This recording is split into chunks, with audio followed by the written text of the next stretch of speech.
On behalf of the Asia-Pacific Leadership Network for Nuclear Nonproliferation and Disarmament, or APLN for short, we'd like to welcome you to the special panel on strengthening a nuclear-free Pacific region, featuring experts from the region.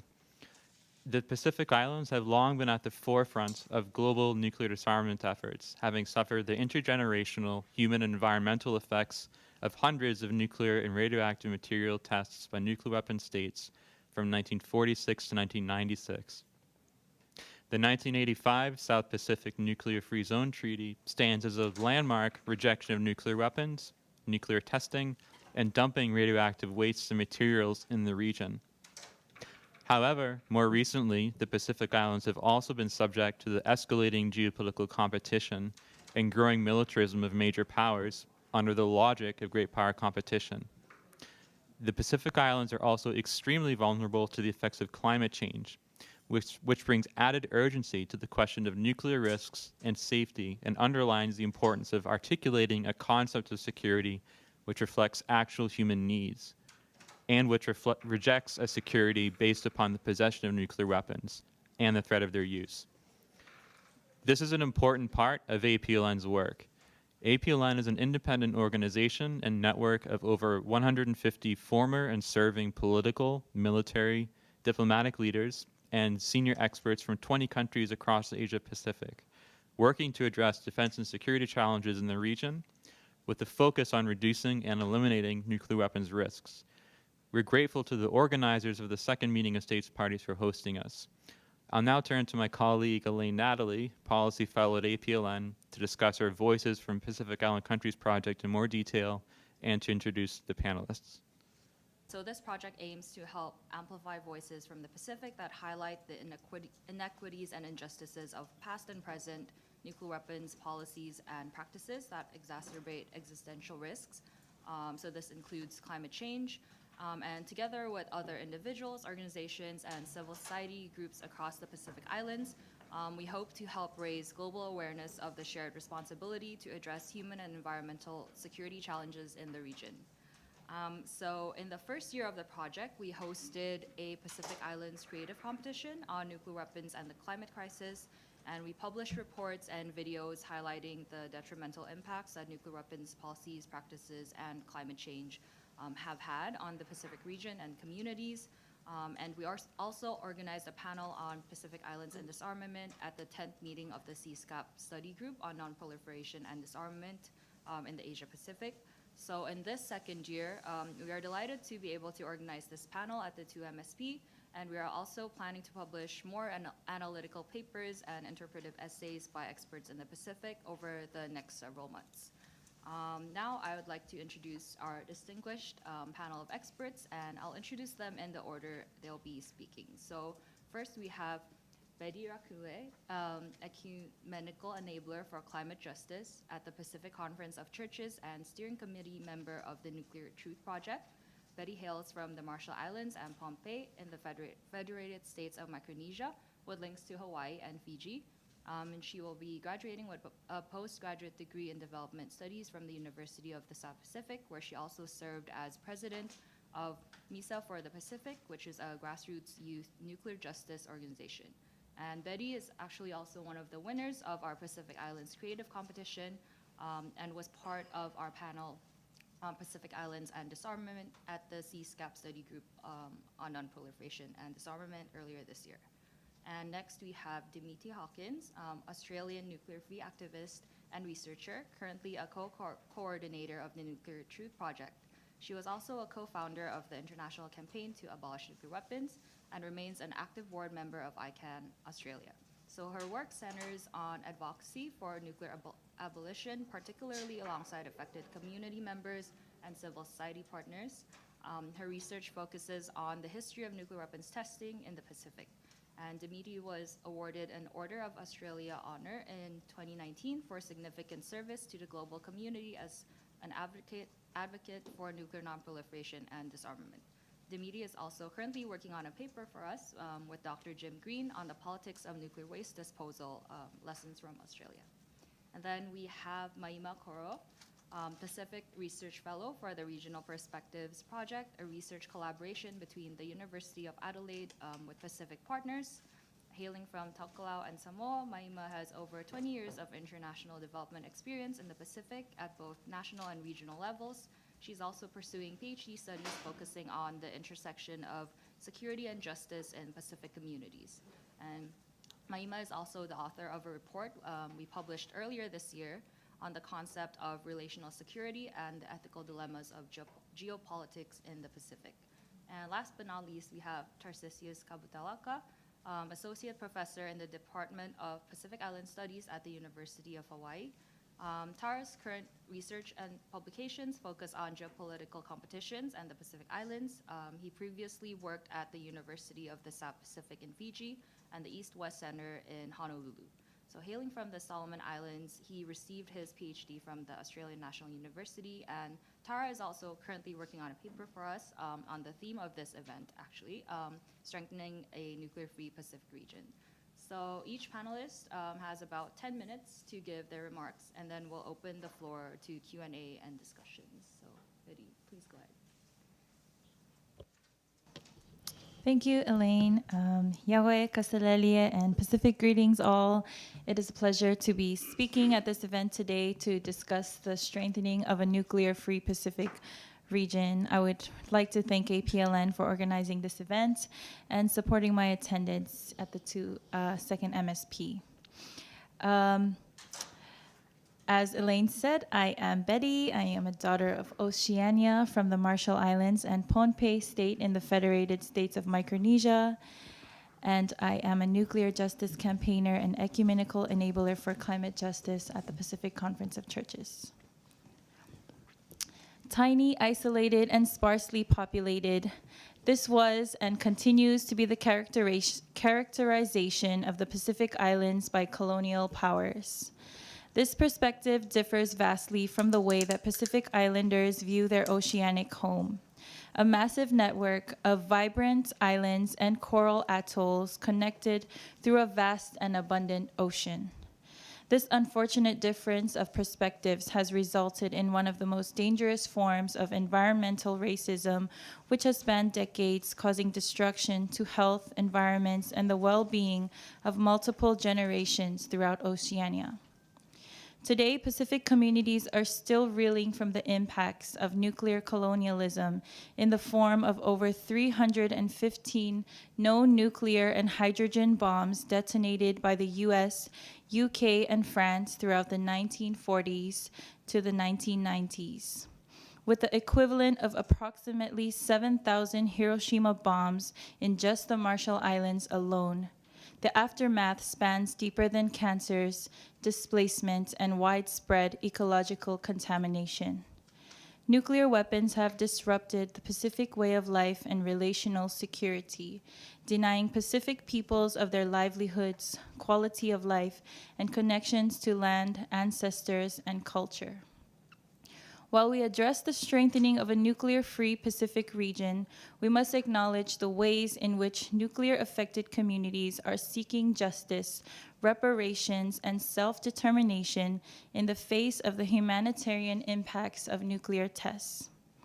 In the Marshall Islands, 5 pillars of nuclear justice are listed under the National Nuclear Strategy. They are 1, compensation or the full payment of all past and future awards by the Nuclear Claims Tribunal. 2, quality health care for all Marshallese. 3, reducing the risk of exposure to radiation and other toxins in the environment. 4, building national capacity to detect, monitor, understand, and respond to radiation impacts and other toxic threats in the environment. And 5, strong education and awareness on our nuclear legacy so that knowledge can be shared with and acted upon by future generations. While attending the Pacific Conference of Churches 12th General Assembly last week in Kanaki, otherwise known as New Caledonia, I met with community leaders from the Marshall Islands who detailed the ongoing plight of families back home. Despite the high rates of cancer in the Marshall Islands, cancer treatment facilities are virtually non-existent on the island. Patients must travel overseas to either the US or Philippines to receive treatment, uprooting their lives and families. Mohana, a dear friend and cancer survivor from Ibay, shared that while insurance is available, long wait times and limited coverage does not allow families to feel like they are getting the attention needed for their loved ones. In many cases, families will pay their own airfare to travel to the U.S. to seek urgent care. When someone is diagnosed as terminally ill, they are deemed ineligible for transfer and are basically left to live out the rest of their lives in suffering. That is, unless they can manage to afford their own way overseas to seek medical attention. With stories like this in mind, we note that $2.3 billion in compensation was awarded to Marshallese people by the Nuclear Claims Tribunal for loss of land use, personal injury, hardship, and suffering, as well as for cleanup of contaminated lands. Yet the U.S. has fallen incredibly short of these obligations. The Compact of Free Association, enacted in 1986, deemed the $150 million injection given by the U.S. to Marshall Islands as full and final settlement of all legal claims. Yet declassified documents with further information on the impacts of the tests reveal that even the $2.3 billion would not cover all of the damage incurred by our people. In September of 2000, Marshall Islands submitted to the U.S. Congress a changed circumstances petition requesting additional compensation in light of this new information. Today, the petition remains unaddressed and funding for the tribunal has dried out. Concerns about compensation are echoed throughout the Pacific in Kiritimati, or Kiribati, Maohi Nui, otherwise known as French Polynesia, Fiji, and other affected Pacific nations. Members of the General Assembly from Maohi Nui reported that only a handful of families have received compensation for nuclear testing. 11 out of over 700 claimed herehia from the Maohi Protestant Church. While the UK recognized British veterans for their nuclear test in Kiritimati Atoll in 2022, no such recognition was given to the Fijian servicemen who were also deployed to Kiritimati and suffered the impacts of radiation from those tests. Maohi Nui continues to petition for independence and self-determination at the United Nations as a way to strive for nuclear justice.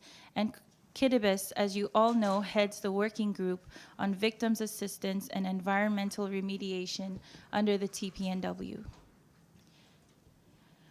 With all of these efforts to pursue nuclear justice, we continue to witness nuclear colonialism take shape in many forms in our region, from the use of our oceans as highways for radioactive materials and nuclear-powered submarines under the AUKUS Pact, to the dumping of radioactive waste from Japan's Fukushima Daiichi nuclear power plant.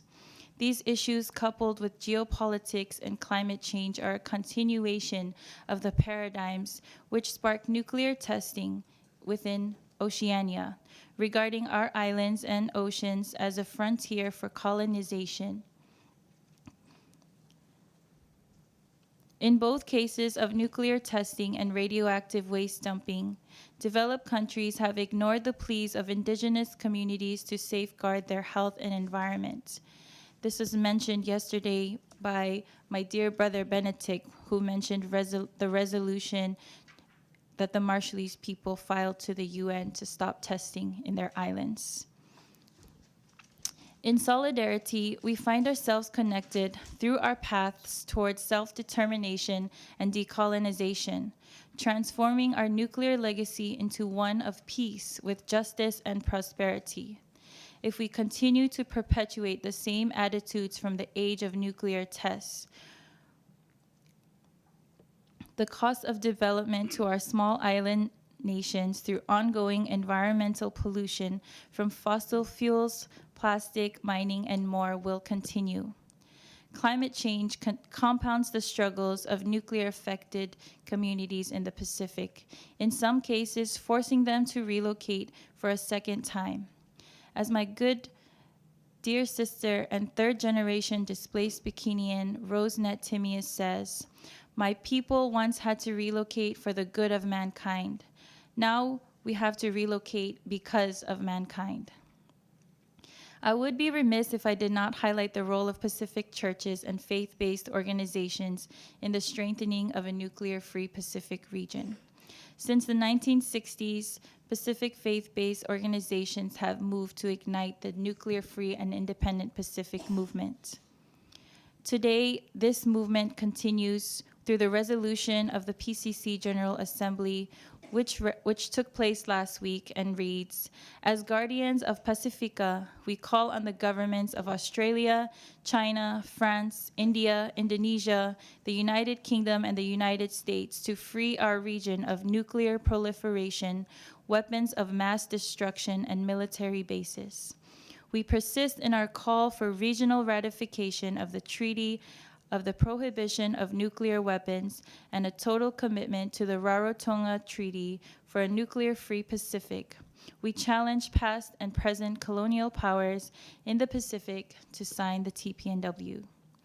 These are a few ways in which Pacific Islanders are vying for justice and peace and prosperity in our region. I hope that we can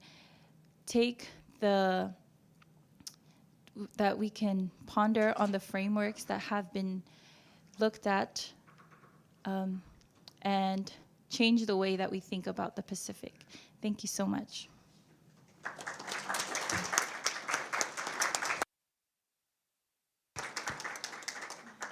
Thank you, Betty, for that stark overview of the continuing humanitarian suffering caused by nuclear tests, and articulation of not just the need for nuclear justice, but how it should be delivered. And now we will turn to Dimity Hawkins. Thank you. Thank you so much. It's always hard to follow anything Betty does because she speaks so beautifully and from the heart. So thank you, Betty. Thank you also to APLN for this opportunity and to my fellow panelists for your expertise and all that you are sharing today. I do not speak as a Pacific Islander myself, but I speak as someone who spent precious childhood years between Australia and Fiji and some time in Aotearoa and Papua New Guinea as well.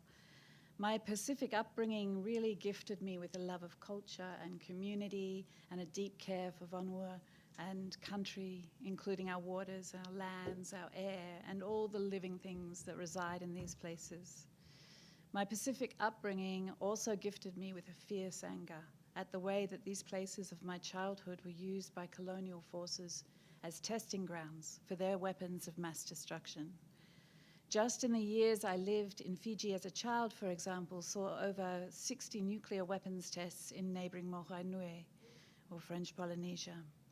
There was a prevalence of story around nuclear weapons testing, and it has been the motivation for my lifetime of activism in this work. In our region, including in my home country, as Betty said, there's been over 315 nuclear weapons tests. They were conducted by the colonial forces of the United States, the United Kingdom, and France. And each of these nuclear armed states tested their largest thermonuclear weapons, atmospheric ones, in the Pacific. All left behind legacies of waste and harm that we are contending with still today. Throughout the Pacific, the waste from these tests has been revealed to be disposed of badly. Some simply was dumped in our oceans, much was buried in inadequate facilities or on insecure land subject to climate threats. The Runit Dome, of course, in the Marshall Islands is an example of this. Originally poorly constructed, to say the least, and now under threat from rising seas. In my own country, waste from the weapons tests remains scattered across the desert sands. The contamination on some Montebello islands means that visits are still limited to less than an hour because of radiation concerns. In a new paper soon to be released through the APLN, Dr. Jim Green and I write about the many adverse impacts from nuclear weapons testing and other nuclear harms across Australia and the waste that has been left behind. The paper suggests that the most striking feature of Australia's efforts to manage nuclear weapons waste and radiological waste challenges is the persistent and systemic racism adversely impacting on First Nations peoples? The damage was radiological, it was psychological, environmental, and cultural. And yet the resistance from First Nations people has seen significant campaign successes, particularly around halting planned nuclear waste dumps. Everywhere across the world, the lasting harms from nuclear testing and waste has created not just an intergenerational burden of displacement, environmental, health, and psychological impacts, but it also has deep political ramifications.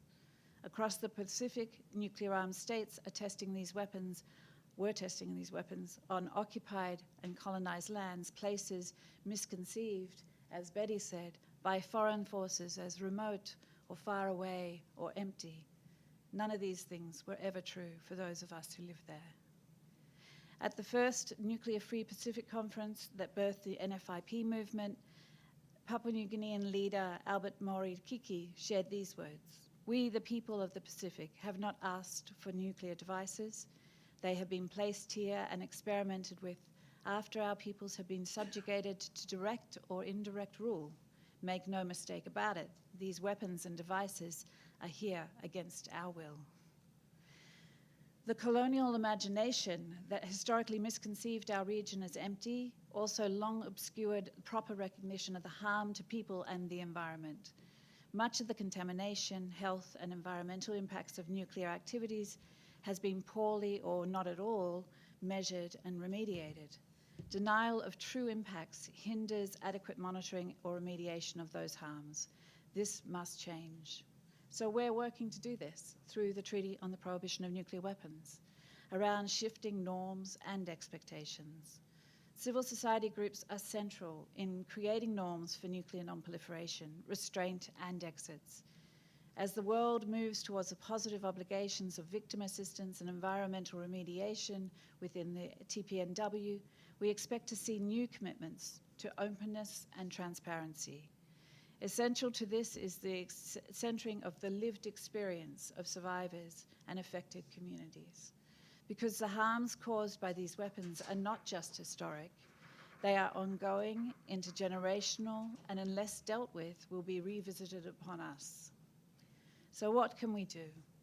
I have been reflecting on the importance of listening and observing these last couple of days. At important conferences such as this, we need to ask ourselves, who is not in the room? The immense privilege of being here on this podium and this good company is not lost on me. But we must always be looking to see who does not get a seat at the table, who is left outside of the room. How do we, as civil society and governments working collaboratively towards nuclear abolition, ensure that we are hearing from the people most directly impacted by nuclear policies and harms? And how do we continue to engage with those who refuse to even step into the room? The expertise that lived experience brings has a persuasive authority.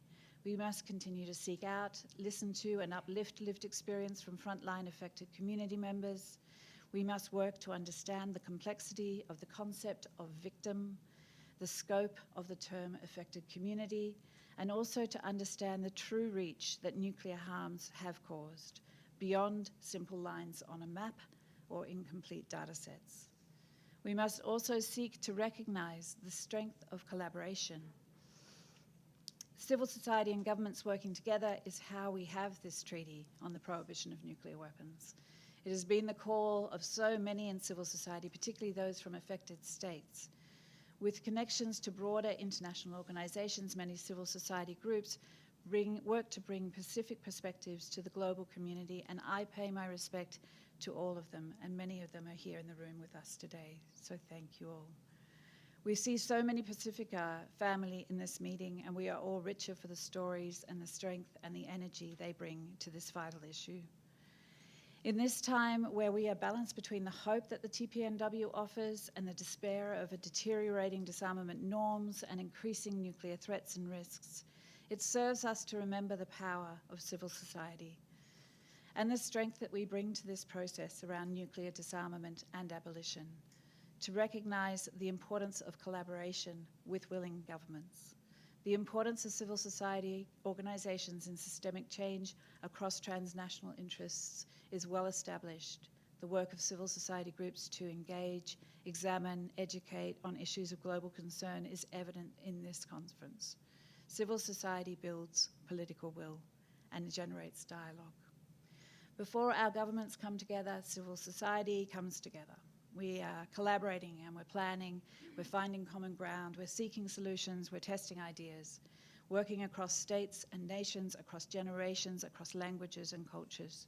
The relationship between civil society and governments depends on trust and cooperation, reciprocity, and a level of mutual respect.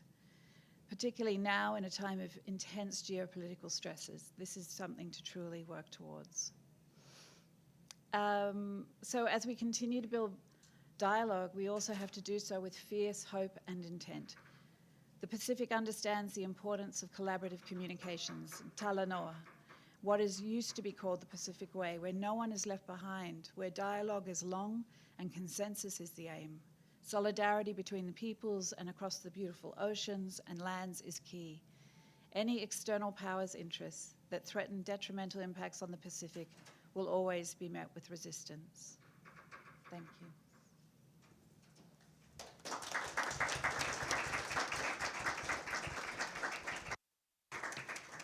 Thank you, Dimity, for those thoughtful remarks, especially on the significance of the TPNW framework and civil society groups within it in developing norms to properly recognize the lived experience of Pacific Islands peoples and to center this lived experience in our conception of security.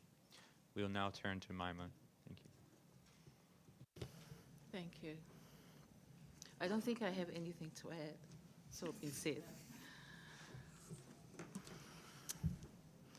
But I just want to add also my thanks to the Asia Pacific Leadership Network for organizing this forum and also fellow panelists. But I guess I'll start with a question. What will it take to achieve a completely nuclear-free Blue Pacific? Maloni, Talufalava, and Pacific greetings. The main point I would like to emphasize for this rare opportunity to be here is that positive action towards the total abolition of nuclear weapons requires a change in mindset. For this shift to occur, I ask a simple question.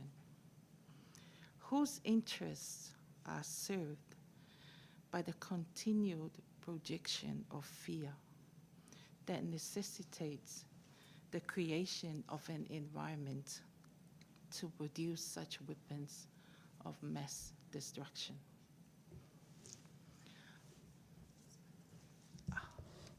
Sorry, is that better? Okay. As mentioned, I come from Tokelau and Samoa. Tokelau is an administered state of New Zealand, and together with Samoa, have been actively championing the total abolition of nuclear weapons from the Pacific. And we're also founding members of the South Pacific Nuclear Free Zone, also known as the Rarotonga Treaty. As mentioned, we do know that over 300 nuclear tests were conducted in our region. The lived experience and the intergenerational impact of nuclear testing, as shared by our panel members, and also others this week, led to opposition to nuclear weapons testing in the Pacific. So grave was the concern, and so real the fear. The nuclear issue was one of the founding principles in the creation of what is now known as the Pacific Islands Forum in 1971. That is our premier political forum for the region. According to Samoan senior diplomat Ali'io Ainga Fituri Elisaia, Without the open and enabling environments that the Pacific Islands Forum offered, I doubt if the Rarotonga Treaty would ever become a reality, let alone discussed and considered. The Pacific Islands Forum was the critical platform that enabled the achievement of the nuclear-free Blue Pacific in 1985. A process of 10 years that now contributes to nuclear non-proliferation and disarmament by preventing the use, testing, and possession of nuclear weapons by member states, as well as nuclear waste disposal not allowed in our region. The Rarotonga Treaty came into force in record time, a year after signature. This demonstrates how crucial nuclear issues are to Pacific states and Pacific regionalism as a whole.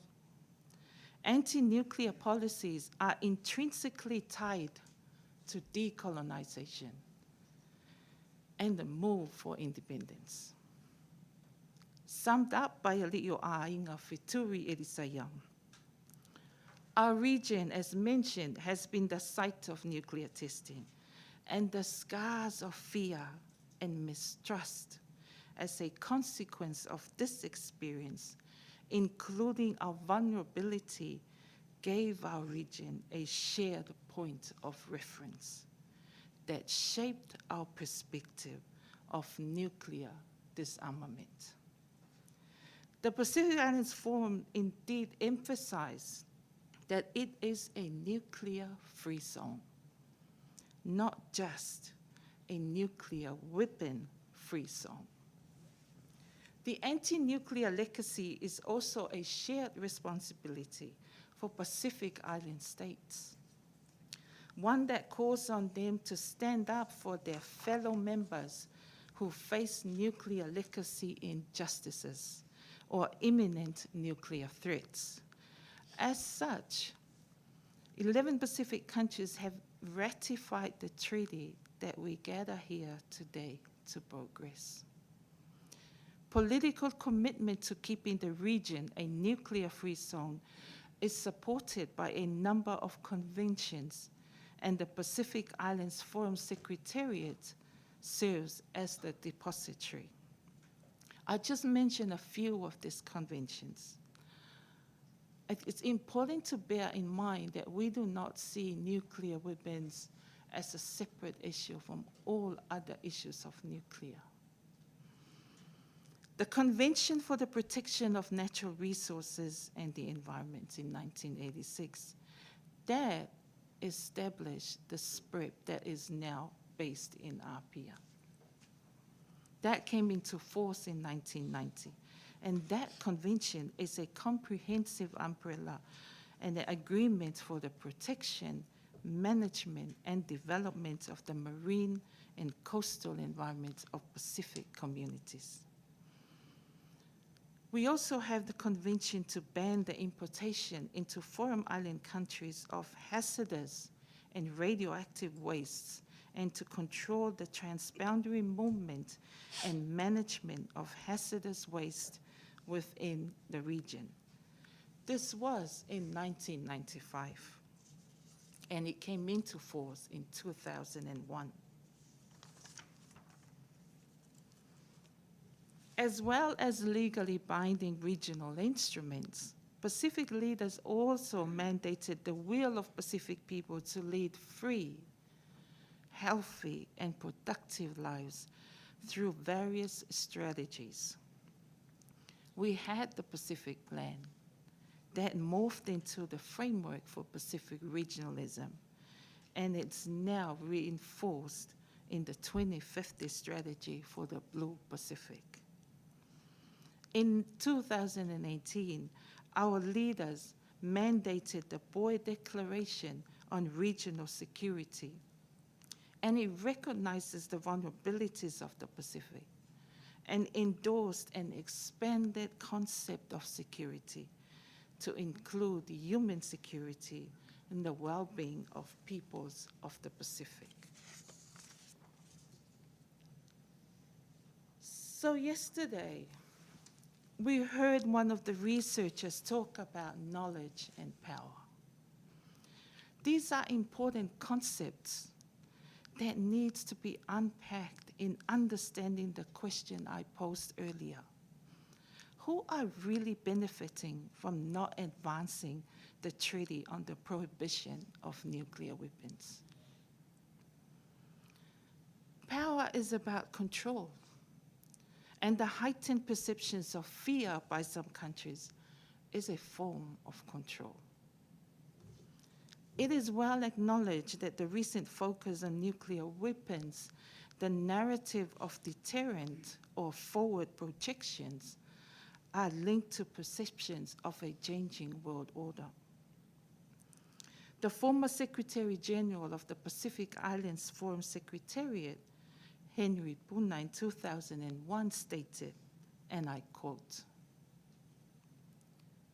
"The nuclear threat is mutating and is now more complex than ever.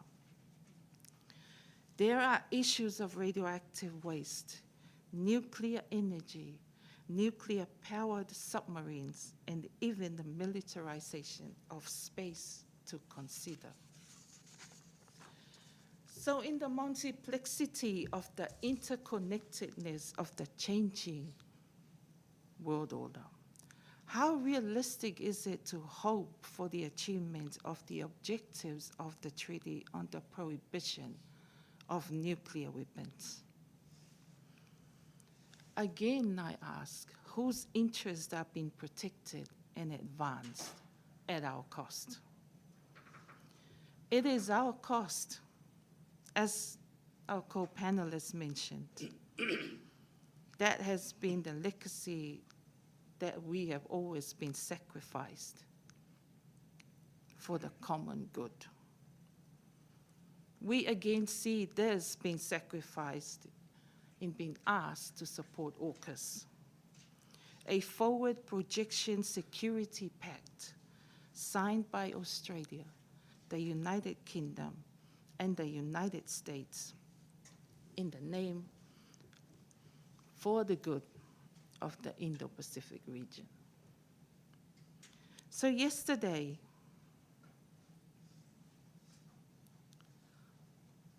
the Nagasaki survivor, Mr. Kiddo, asked why his government is not supporting this treaty, given their nuclear experience.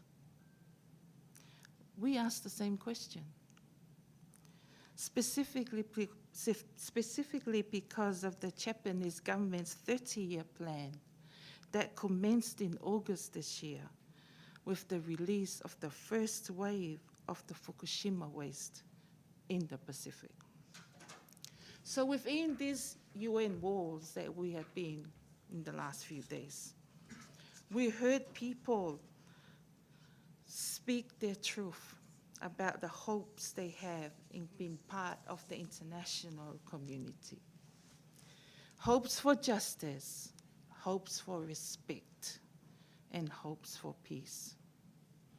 We add to those aspirations. Pacific leaders lean on science to guide decisions, and it is interesting that two opinions presented to the forum this year expressed different opinions in terms of the Fukushima waste. So already we are seeing a contest of the science, just as we saw the contest in the climate change of opinions. So I will end with some foresights. Our leaders' foresight in establishing the Pacific Islands nuclear-free zone was based on our own science, the lived experience of our people, our respect and relationship with the environment, and our responsibilities to ourselves, to others, and the environment.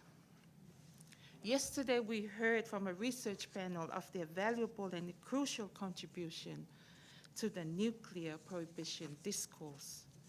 Personally, It would be good to have some Pacific scholarship included in the research space, to inject Pacific knowledge in informing policy directions at this important level, because we know we have new research and knowledge to offer. We also heard from the panel of expert researchers yesterday that academia in this space is dominated, has been dominated by European researchers. This view resonates with those who have long argued that the theory of security in the world of politics has long been imprisoned by conservative thinking. In the context of geopolitics, European powers continued in what had become a long tradition of building and projecting military force to compete over access to and control of territory. We need to revisit these perspectives because we are seeing also the continued wave of colonialism. We need a change of mindset to give meaning to the treaties and conventions we make for the freedom and safety of all people. As the honorable survivor, Mr. Kido, said yesterday, it is simply impossible to resolve social issues with military power, but with dialogue. Thank you for your time.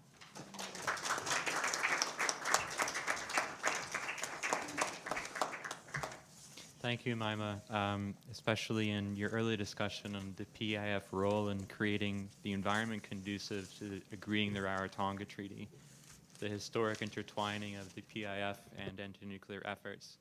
This is something we'll no doubt explore in greater detail in the Q&A, as well as how you outlined how a new wave of geopolitical pressures with nuclear weapons and materials once again at the forefront is again confronting the Pacific Islands.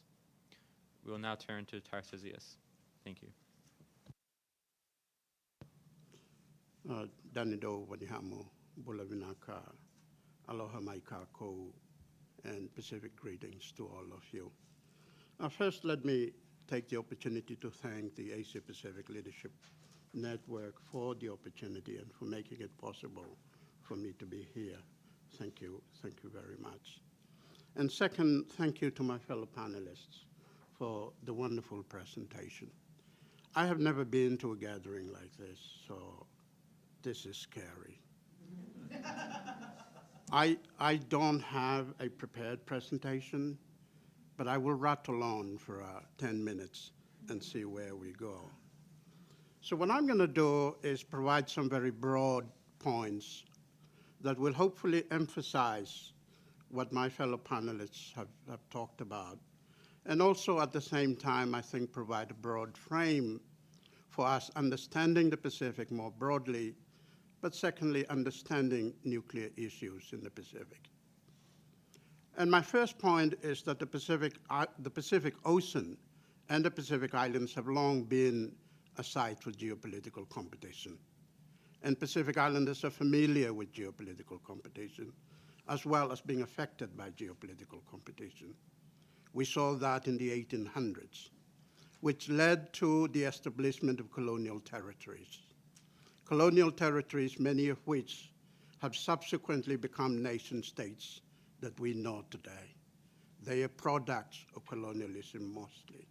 The creation of boundaries, arbitrary boundaries around the Pacific, are in fact colonial creations. But they have become important to us. They have become a point of identity, a place that we identify with. And because of that, geopolitical competition has also enabled others to use the Pacific Islands for their purposes, including the use of Pacific Island places for military purposes, including nuclear testing. And so there is a close intersection between colonialism and militarization in the Pacific. You cannot understand militarization, and you cannot understand the use of Pacific Island places for militarization without understanding colonialism. They are intricately connected, as my fellow panelists have mentioned earlier on. And as others have also mentioned, that between 1946 and 1996, the US, Great Britain, and France, all of whom were colonial powers in the region, have used their colonial territories to test more than 300 nuclear weapons in our region. Nuclear weapons that were far, far more powerful than the Hiroshima and Nagasaki bombs. And that was only possible because they were colonial powers in the region. The anti-nuclear movements that we've seen in the Pacific Islands is also not new. The Pacific Islanders have long protested against nuclear testing. The Marshallese started protesting when nuclear testing started in the Pacific. In 1956, when the UK announced that it was going to use Kiribati Island in Kiribati for nuclear testing, Samoa petitioned the United Nations Trusteeship Council to hold nuclear testing. Samoa was not an independent country then. It was a trust territory of New Zealand. And it used that position to petition the UN to stop nuclear testing. Of course, Great Britain did not listen and went on and used Kiribati Island for nuclear weapons. The Cook Islands Rarotonga Council submitted a report to the Cook Islands Legislative Council around the same time in the late 1950s, expressing concern about nuclear testing. The protests in the 1960s, which included in a lot of cases non-government organizations and faith-based organizations and churches, went on into the 1970s and culminated in the establishment of organizations such as the Nuclear Free and Independent Pacific, or NFIP. And so the protest against nuclear testing, I think it's important to know, is not something new to Pacific Islanders and something that is very close to Pacific Islanders from across the Pacific. This culminated, of course, in the signing of the South Pacific Nuclear Free Zone Treaty in 1985, or sometimes known as the Rarotonga Treaty, and its enforcement in 1996. And what it prohibits is, one, the use, the testing, and the stationing of nuclear explosive devices in the South Pacific. Its weaknesses, however, is that it does not prohibit countries from transporting nuclear devices through the zone, or nor does it prohibit nuclear-powered or equipped ships from calling in ports within the area, within the Nuclear-Free Zone Treaty. And it makes it very difficult because countries like the United States, for instance, have this policy of neither denying nor admitting that their ships are carrying nuclear weapons. And so it makes it complicated for a lot of these Pacific Island countries. There are a number of loopholes in the treaty, and I think it is important to note that the US has not ratified the treaty protocols, 3 in particular. One is nuclear. It says that nuclear weapon states with territories in the zone, which includes France, the United Kingdom, and the United States, agree to apply the treaty to their territories. The US claims to be a Pacific Island state. We hear the current administration talking about the United States as a Pacific Island country. By virtue of the fact that their the west coast of the US borders the Pacific, and by virtue of the fact that they have territories in the Pacific, in the form of Guam and of American Samoa, and of course a Commonwealth relationship with the Commonwealth of the Northern Marianas. The second protocol is that parties undertake not to use or threaten to use any nuclear explosive device against parties to the treaty or territories in the zone of parties to Protocol 1. And the third one is that parties undertake not to test nuclear explosive devices in this zone. These are fundamental protocols to the Nuclear Free Zone Treaty in the Pacific, which countries like the United States has not ratified. Let me now turn to, I started off by saying that the Pacific Islands has long been a site for geopolitical competition. Increasingly, since the 2000s, the Pacific has once again become a site for geopolitical competition, now between the US and China and their respective allies. And so if in the post-Second World War period, one of the major factors that gave rise to the use of Pacific Island countries for nuclear testing was geopolitical competition, then I think it is reasonable to assume that the current geopolitical competition will again result in increasing militarization of the Pacific and potentially pose issues of nuclear devices or issues of not so much nuclear testing, but the presence of nuclear weapons and nuclear-powered military vessels in the Pacific Islands. And we are already beginning to see that. One of the most important things is the signing of AUKUS agreement between the United Kingdom, Australia, and the United States. An agreement that would provide Australia with nuclear-powered submarines. And that is going to raise questions about the protocols that we have in the South Pacific Nuclear Free Zone Treaty and whether that would undermine Australia's commitment in the treaty.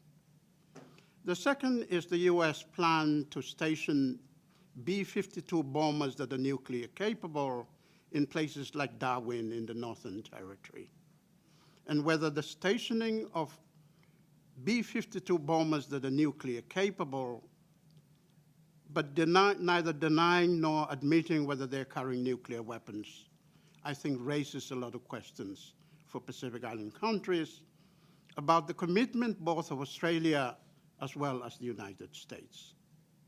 And of course, the increase in military presence in places like Wuhan or Guam. And that, of course, is going to raise a lot of questions about the increasing militarization of the Pacific. Of course, the US military base in Kwaj or in Kwajalein in the Marshall Islands is also going to be really, really important. There are a couple of issues, I think, that we need to consider. The first is, I think Australia needs to consider its position in the Pacific, and particularly in relation to the South Pacific Nuclear Free Zone Treaty. And also Australia needs to consider how or whether to sign the treaty on the prohibition of nuclear weapons.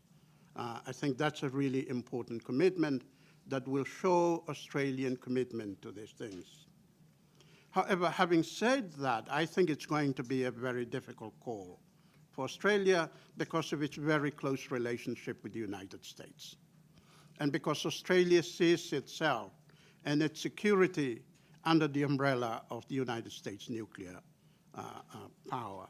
And so it's going to be a really, really difficult call. Let me end by stating something quite different from what I've talked about earlier. And that's the increasing normalization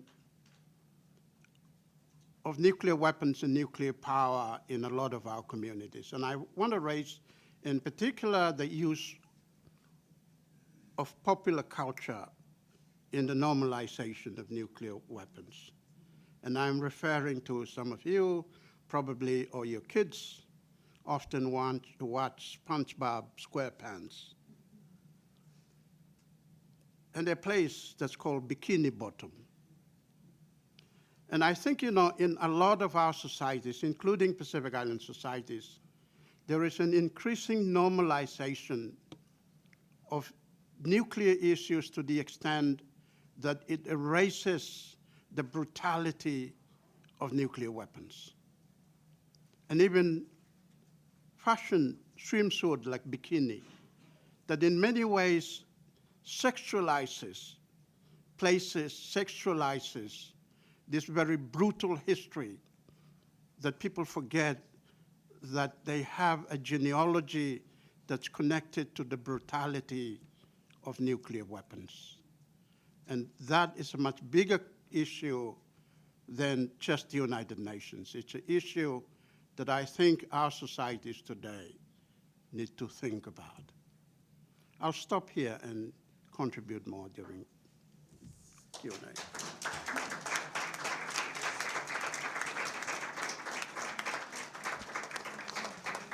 Thank you, Tarcisius, and I especially appreciated your talk about the colonial underpinning of nuclear testing and how that recognition has shaped anti-nuclear efforts in the region through the Rarotonga Treaty and also continuing today. As moderators, Elaine and I have many questions we would love to ask the panel, but we're also conscious of time, and we want to make sure that you and the audience have space to ask questions as well. So if you have a question, please raise your hand, and I'll catch your eye and then let you go. So any questions either for an individual or for the panel? Yes. And introduce yourself first. Sorry. Introduce yourself first. Pardon, please use the microphone. Libby Halevi, producer and host of Nuclear Hot Seat podcast and broadcast. I'd like to keep going where you had just stopped off, which is culturally, how do you see SpongeBob SquarePants, which I'm not familiar with at all, or any of the other modern cultural implants that we're not aware of as having these colonial negative implants in children or adults? What are some of the others you see, and how is that playing out? Thank you for that question. I think, you know, what I meant was that popular cultures like this, like SpongeBob, and also things like swimsuit, in many ways they erase the brutality because they bring these things to our living room as entertainment, and particularly entertainment to our children. And people growing up think that these are just issues, that bikini is associated with a cartoon, bikini is associated with an entertainment. And oftentimes our children don't go beyond that. They don't go beyond the fact that bikini is actually associated with the brutality of American imperialism in the Pacific. And there is a need for the next generation to know that story. And also I mentioned bikini, the swimsuit, because of the highly sexualizing of the nuclear issue. And therefore, it becomes normal. It's something that you go to Hawaii and you buy and you use, but you don't often think about the brutality that's behind this story. For context, Bikini Atoll is the island where nuclear bombs were tested in the Marshall Islands. I just wanted to add another example of a beer company that named one of their beers after Bikini Atoll and did not provide any education or awareness about our nuclear legacy, did not give any of the proceeds back to our people, and after receiving a letter from our Minister of Health, I believe, in the Marshall Islands, you know, making them aware of this, they completely snubbed what people were saying and continued to market their beer. I believe it was in Texas, United States. Thank you. We'll go next to the lady in the back.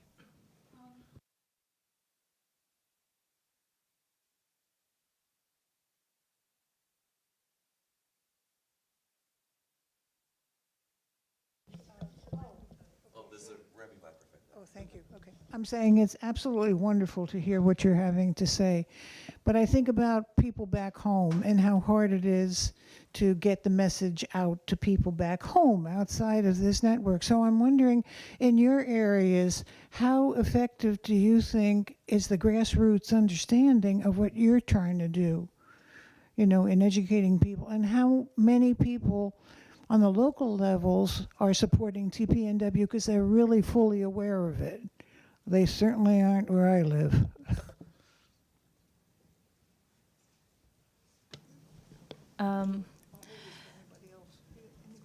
That's a great question. Thank you. I think creating awareness is an ongoing struggle, and education for even just people in the Marshall Islands is something that's being worked on, trying to be infused into the public school systems. And then you zoom out regionally, and many people aren't even aware of the nuclear legacy outside of the Marshall Islands. Personally, as a college student at USP, I wasn't even aware that there was testing in French Polynesia until I went to university.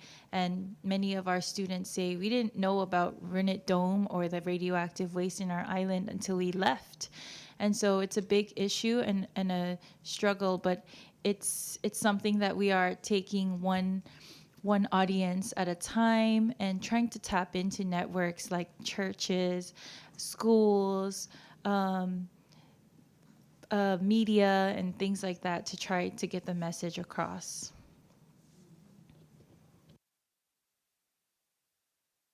I think we have the lady in the corner next.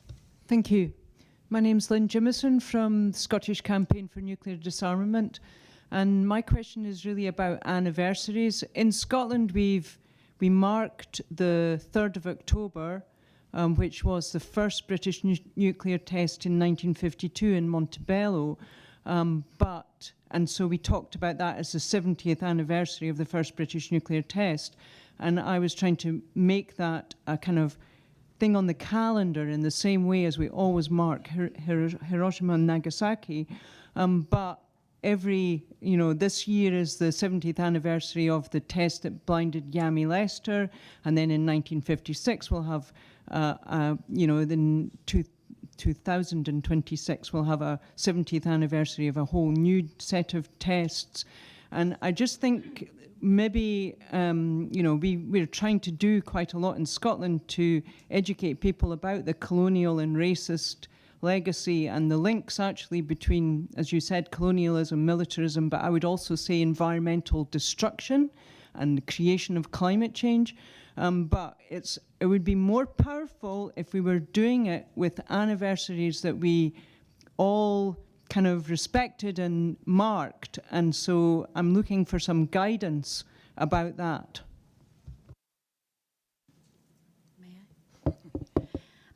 First of all, I'd like to say thank you so much for trying to highlight and bring that back home, to your home, to make sure that that is accountable, that it's remembered. These are really important anniversaries. And even in Australia, we've found it hard to get much of a foothold in people recognizing those anniversaries.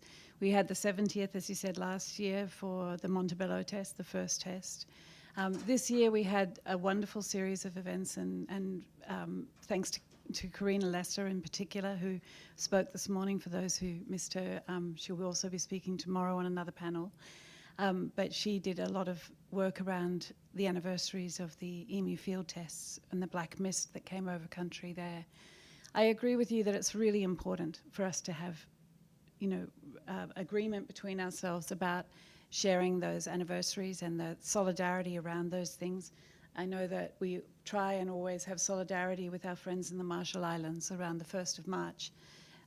I would love to see us have better links throughout our region and around the world, and particularly with our friends who are standing up in Scotland and England and Ireland and all these places to recognise the colonial implications of what happened in Australia and the racist and ongoing racist problems of this nuclear contamination. So I'd love to talk to you more about that.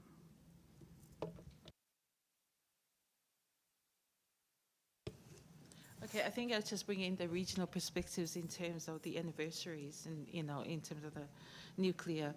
At the regional level, the Pacific Islands Forum holds, anniversaries regionally, and that's a very formal, big event that is conducted at the Secretariat.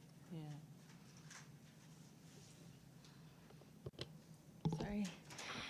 Thank you for highlighting that. Just like to share the importance of anniversaries in our own personal journey on nuclear justice as students at USP in Fiji, where in 2017 on Nuclear Victims Remembrance Day, we had less than 40 people gathered together, to now having over 300 students, diplomats, community members come out on March 1st from all over the region. And so it's a really great way for activism and advocacy. Thank you for your support.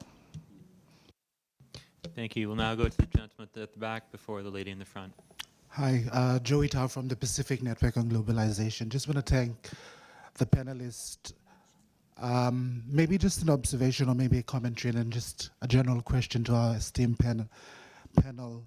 I like how MIMA rightfully, and it's happening today in Pacific, either be it academia or Pacific other spaces where it's usually dominated by external parties.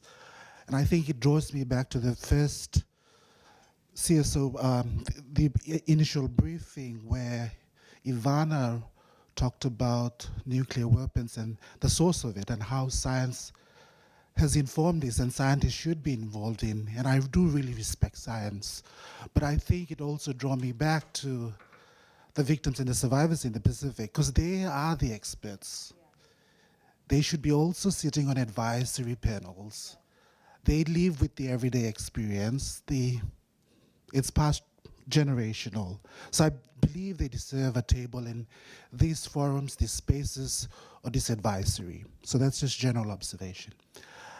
And thank you, Maima, for highlighting the foundations of our region and the formations of our regional secretariat and different policies or frameworks that have informed and has shaped our region. We're in a phase now called the 2050 strategy, Blue Pacific. In 2020, Tassis, you may correct me, but in 2020, the parties of the Rarotonga Treaty had their first depository meeting. We're in a phase where the Rarotonga Treaty, this very treaty that, I call it the People's Treaty, the Pacific People's Treaty, that informed the foundations of this regional secretariat. It's going to go under review. How would you see this review in response to this context of, again, that is like how Maima said, in the Pacific, we don't see weapons as separate to environmental dumping of nuclear waste. So in response to this context of arising nuclear threats and the geopolitics, how would you see the Rarotonga Treaty review? And secondly, we have a concern with French-occupied Polynesia, where the administration acknowledges the TPNW, but it's under an external administration. How do we complement a treaty regionally that speaks to the concerns of our brothers and sisters in Mahuinui? Thank you, Tomas. Okay, you go first. Thank you very much for your comments. And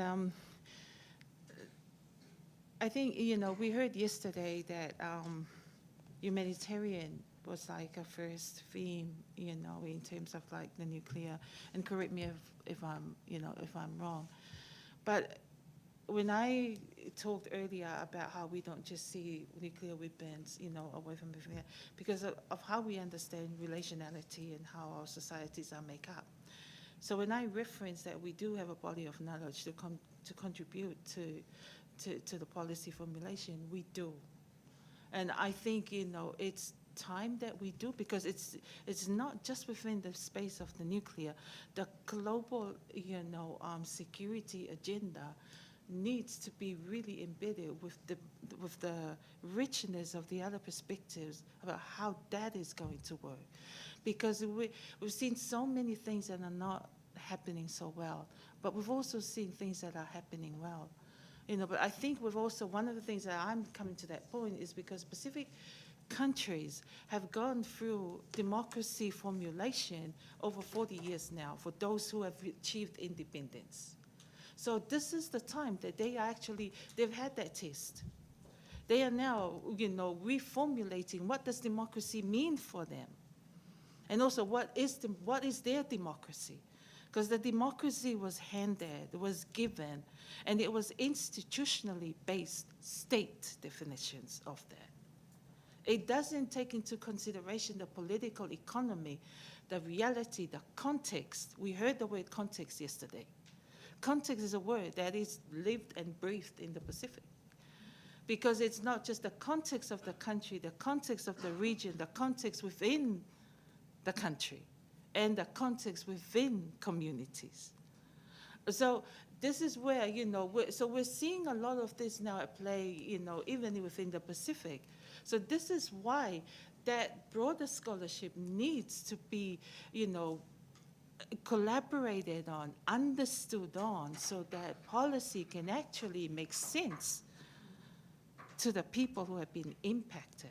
But also we're all here for peace. Regardless of what we believe, that we all have a common, vision for peace. So that's where I'm coming in terms of that.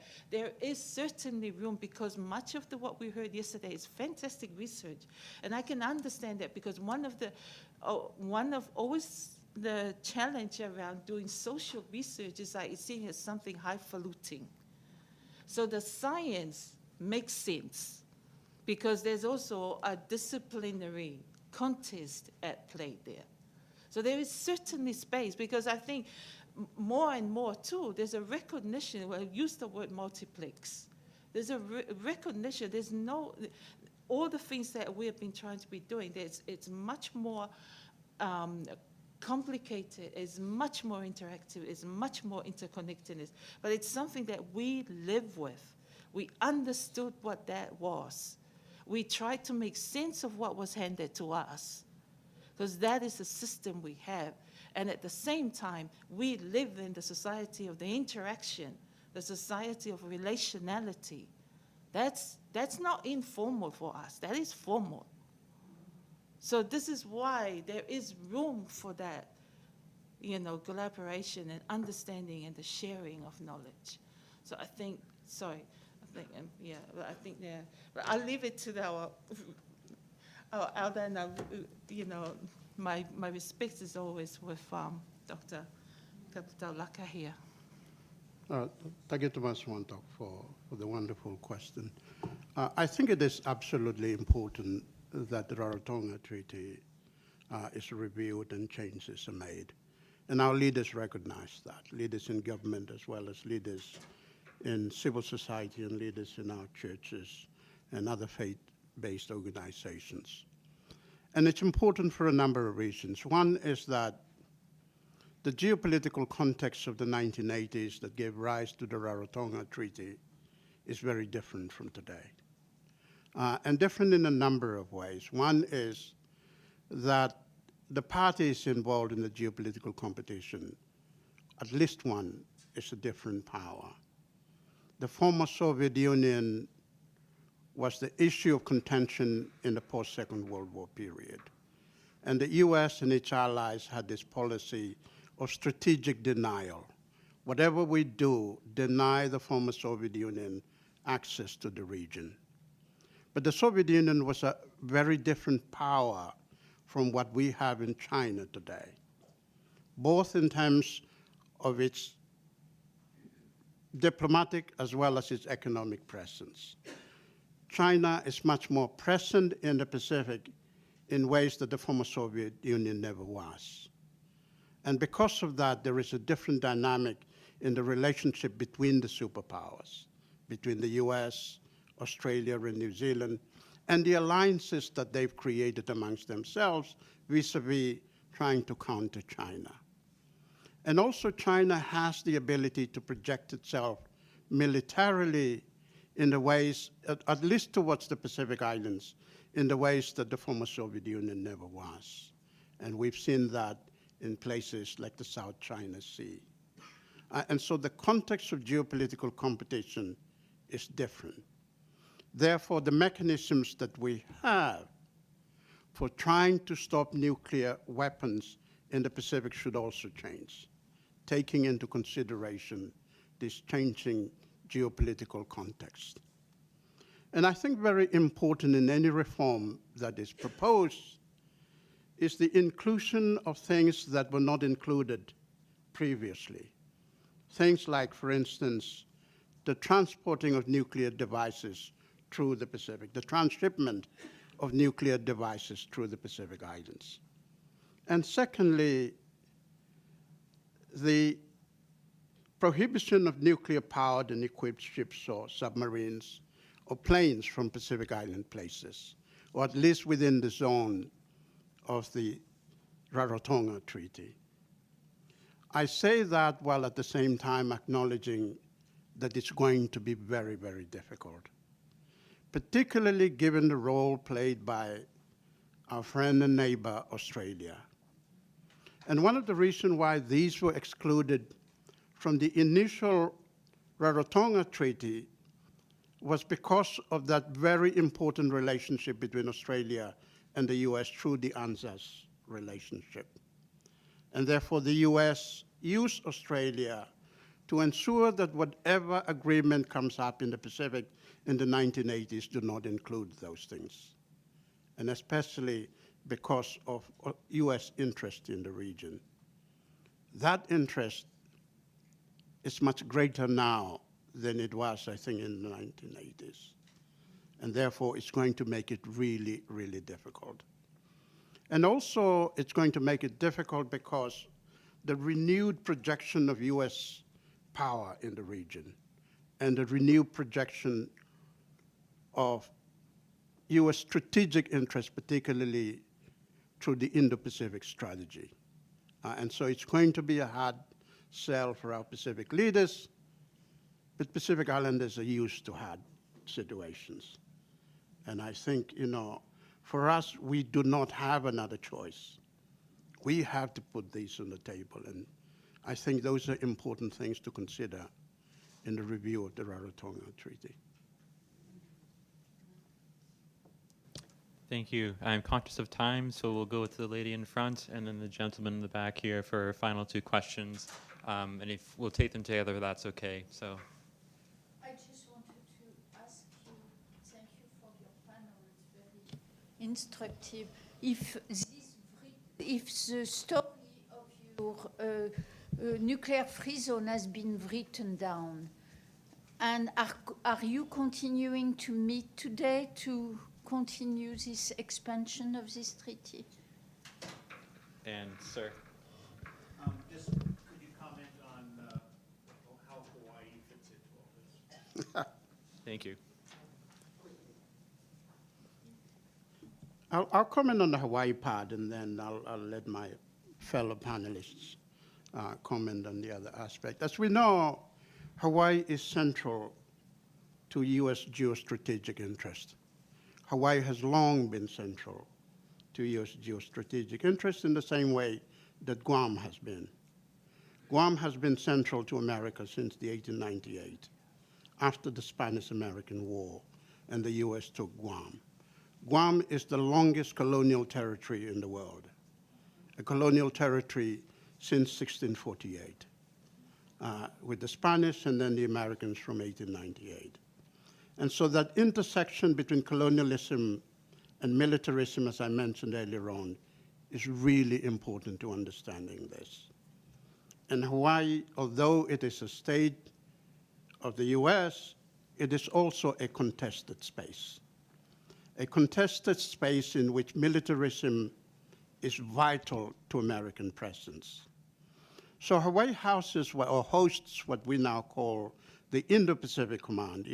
In the past, the Pacific Command, the PACOM. Now it's Indo-PACOM. And Indo-PACOM oversees the largest military establishment outside of the America or any country in the world. So it has Air Force, Navy, Army, Marine. It oversees those from the west coast of the US all the way to Asia, the largest in the world for any country. and therefore it is really, really important. Oahu, the island where Honolulu is, over 20% of that island is military-owned.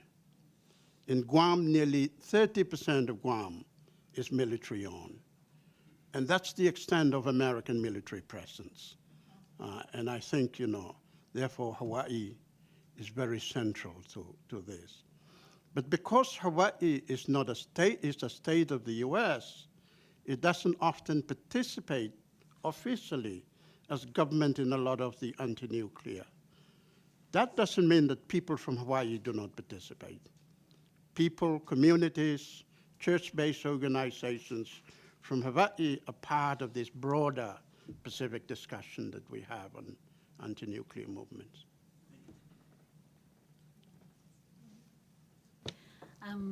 In relation to your question, we will be continuing to do a lot in the coming days and weeks and months and years. As an Australian, I can say, why, answering the many questions that were raised here about AUKUS, about the way that Australia acts in our region, it is shameful. Here's a country that has been used by colonial forces for nuclear weapons testing, lives with the legacies of that, who monitored actively throughout the whole of the nuclear testing in the Pacific, monitored those tests. We know, we have the data, we know what was happening from those tests, and yet they're not yet a party to this treaty. The good news is that our current government have a policy, which is that they will sign and ratify the treaty on the Prohibition of Nuclear Weapons, and we're going to be holding them to that. It is a difficult thing, as you say, Tara, very much so, a very difficult thing because of the alliance, because of a supposed reliance on US nuclear weapons. That's been in our formal, defense policy white papers for decades and decades. It is a complex issue, it's a really hard issue. What's not hard is that the Australian people are behind us in saying, sign the treaty on the Prohibition of Nuclear Weapons. What's not hard is that we know that this is something that we're going to have to do. We look around us in our region and we're real outliers in Australia. We're one of the only states, there's a few others, but we're a big one, who hasn't yet signed on. So it's a big gap in the map. So we're really working hard to continue that. And the big thing is that our friends throughout the Pacific are also supporting. So when you see the Australian representative at this meeting, say, hey, it's great that you're here. When are you going to sign up? All right? Thank you. About the Rarotonga Treaty, there's many papers written about it. Yeah, there's quite a few, ranges, that has been written about the Rarotonga Treaty. Yeah, some of it is online as well. If you're We've got time for one more quick question. So the gentleman down here, I believe, had his hand raised. Thank you. Yes, Dimity kind of touched on it then. My name is Tim Wright from ICANN, and I wanted to thank the panelists and also acknowledge the important contribution that Pacific Island states, as well as representatives from the Pacific, from non-government organisations, played in the negotiation of the TPNW 6 years ago, and also acknowledge that 10 of the Pacific Island states helped to bring the TPNW into force. So 20% of the states that enabled the treaty's entry into force were Pacific Island states. And as Dimity mentioned, there are a number that haven't yet joined, and so I'm interested in your thoughts on what could be done to persuade Marshall Islands and Federated States of Micronesia, Papua New Guinea, Tonga and Solomon Islands to come on board, and we've also, of course, heard about efforts to bring Australia on board as well. So thank you. Thank you. I'd like to acknowledge those that are working to lobby for these Pacific states to sign on to the treaty. The work is being done, and at the Pacific Conference of Churches, many youth and church leaders have vowed to speak to their governments who have not signed the treaty about the importance of nuclear abolition. But one thing to note and acknowledge also is the stance of Marshall Islands on the treaty, which I found very interesting. The National Nuclear Commission and President have said that they are observing the treaty very closely to make sure it does not absolve responsibility from the U.S. to address the humanitarian impacts and environmental impacts of nuclear weapons in the Marshall Islands, which is very, very important to them to achieve justice. And we continue to look to the U.S. to be the provider of accountability and justice for the Marshallese people. I think in the FSM, it's also an interesting case because of their relationship with the U.S. under the compact, and I'm sure Dr.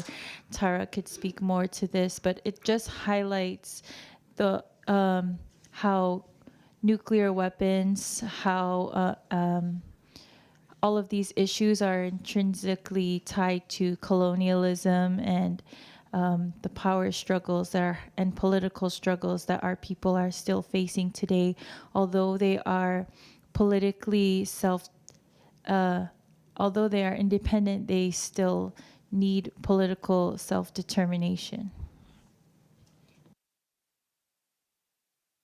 Thank you for your question. I just want to publicly acknowledge the work of NGOs in the Pacific, and I'm sure in Australia as well and other parts, and the work of young people. I think that's really, really important. Yes, some of our governments are yet to sign on. That's a responsibility that we have, whether in Australia or New Zealand or in the Pacific Islands, to try and persuade our governments to get on board. On the case of the COFA countries, as Betty mentioned, it's very difficult because of the relationship with the US. And those of you who are familiar with COFA will know that there are three major components of the COFA agreement. One is the immigration component, which allows people to come here to the United States from Palau, FSM, and the Marshall Islands. And the second is the economic component, or the financial one, in which the US provides assistance or provides funding for these countries. The third is the military component, which is actually in perpetuity, that it is an agreement that the US can use those places for military purposes if and when they need them. And so the first two components, in the renegotiations that the COFA countries have, it's mostly about the first two components. It's about the immigration component and the financial component. The military component, as I said, is actually in perpetuity, meaning that to end it, it has to be agreed upon by both parties. And it's very likely, given current geopolitical competition, that the US is going to do that. And so it puts them in very difficult circumstances. And then on top of that, trying to ensure that the US continues its commitment to these places. I feel like we've only just scratched the surface of these issues, but I'm afraid we are at time. So Elaine and I from APLN would like to thank 2MSP for hosting us, the Plowshares Fund for sponsoring this project, our panelists for their insightful and penetrating remarks, and the audience too for coming along and for your thoughtful contributions. Thank you very much.